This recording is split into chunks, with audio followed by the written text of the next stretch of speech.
In Wiltshire, we've got a series of white horses carved across the hillside, dug into the chalk. It's a real local phenomenon. What a curiosity is that the MOD actually owns one of these things, except it's not a horse, it's a Kiwi.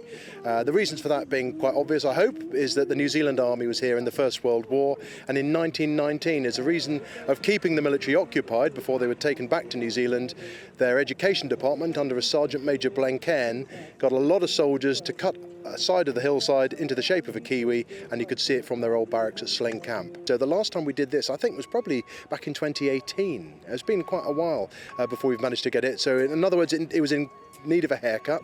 That's now been done, and it's getting a bit more chalk onto it to make it look extra special. So we try to do it every year, but this is the first time it's had a good plumage spruce for a while, and I think it's already looking a lot better than when we turned up this morning. The Signals unit, 3rd Division Signals, were based here in Bulford.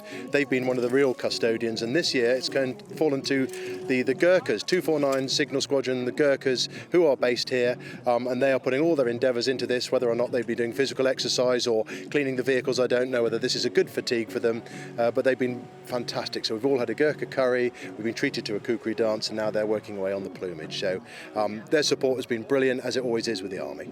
A few years ago, there was a series of stamps in New Zealand about what it meant to be an ANZAC, Australian New Zealand Army Corps, and these New Zealand elements had various battle honours on it. There was a picture of a Maori, but it also had the Bulford chalk Kiwi, some thousands of miles away from their home nation, and it's because it really does commemorate their actions and their nation building in many ways. It is demonstrably a New Zealand entity, and they're very proud of it. So it's really important, I think, that we in the UK look after what we call orphan heritage to make sure that it's not threatened, it's not damaged, and every year we do a social on it, and it's a re-chalking event. It depends who does it. We've got the New Zealand High Commission today, we've got the 3 Divs Gurkha Signals, and we've got people from Landmark, DIO, and local volunteers in Op Nightingale and things, and it's a really lovely community event, covering it with chalk, getting the weeds off and sprucing it up, making the plumage look good for another year. And I think it's a really important thing. It's a military monument that you can see for miles and miles and miles.